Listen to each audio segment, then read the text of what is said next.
Hello, you're watching Outsiders Weather and the Skeptics Ice Age Watch. Did I say Skeptics Ice Age Watch? You clearly haven't been living in Sydney or London or Canada or the US or Argentina or the Arctic or anywhere else recently if you haven't figured out that the global warming theory has more holes in it than a silk doona in a hailstorm. Yet, it appears our national leaders refuse to acknowledge what is staring them in the face. Figures from our own Bureau of Meteorology show that we have just had the second coldest June on record and the coldest June in 26 years. Scott Morrison, for example, seems oblivious to the fact that his hometown of Sydney had the coldest start to June in 25 years. And at the same time, different hemisphere, Justin Trudeau appears blissfully ignorant that it's been a record cold start to the Canadian summer in parts of his homeland, such as Saskatchewan. And at the same time, Joe Biden is clueless. Well, yes, we know that, tautology. But Joe Biden appears even more clueless than normal about the freezing summer lows that have invaded his own West Virginia. And Boris Johnson obviously spends far too long under the bedsheets with Carrie to bother looking out the window of Downing Street as rare summer frosts have swept across his beloved Great Britain. We've also had record cold in Brazil and in South Africa and record snowfall in New Zealand. But even all of that didn't stop world leaders getting together recently at the G7 in beautiful Carbis Bay in Cornwall to announce their ludicrous net zero plans to destroy your job and your children's and your grandchildren's future prosperity in order to save the planet from global warming and rising sea levels.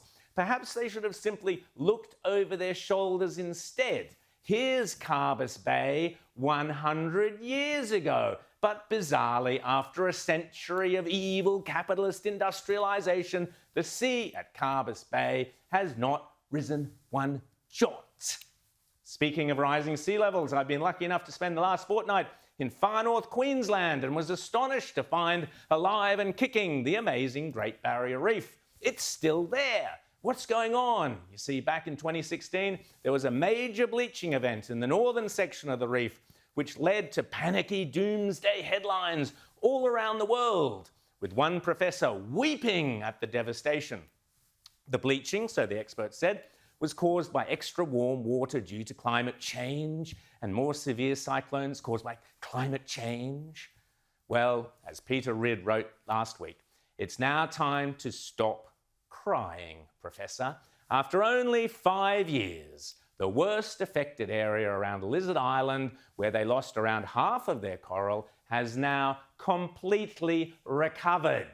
And as for cyclones, overall severe and non-severe cyclonic activity has decreased since the 1970s, according to this chart supplied by our very own Bureau of Meteorology.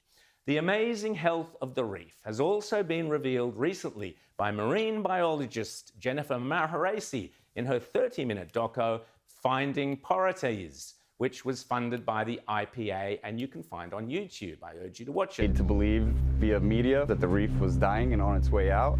Everybody's saying, but they don't call the porites anymore, Jen, because they're all dead. And so they were interested in very, very large corals, and they drill a hole. And that work then stopped in about 1990, and it wasn't restarted again until the climate change scare got going. But they committed one of the cardinal sins. AIM says that the coral growth rates are collapsing. We need some scientists going out there to just check to make sure they did it right. I mean, there's no excuse for not doing this.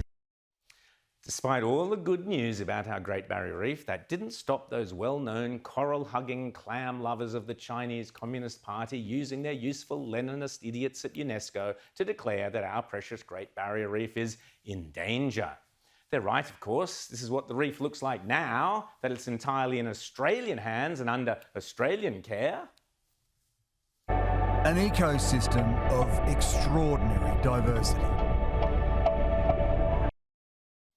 And this is presumably what it will look like when the Chinese move in and turn the whole joint into a runway for their military aircraft, as they have done to countless coral reefs near other countries that they are keen to dominate and threaten, such as the Philippines and Vietnam. That's the real danger.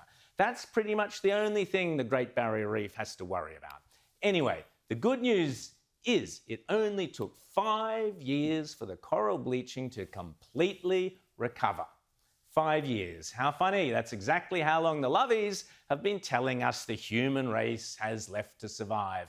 And they've been telling us that all the way back in the 70s.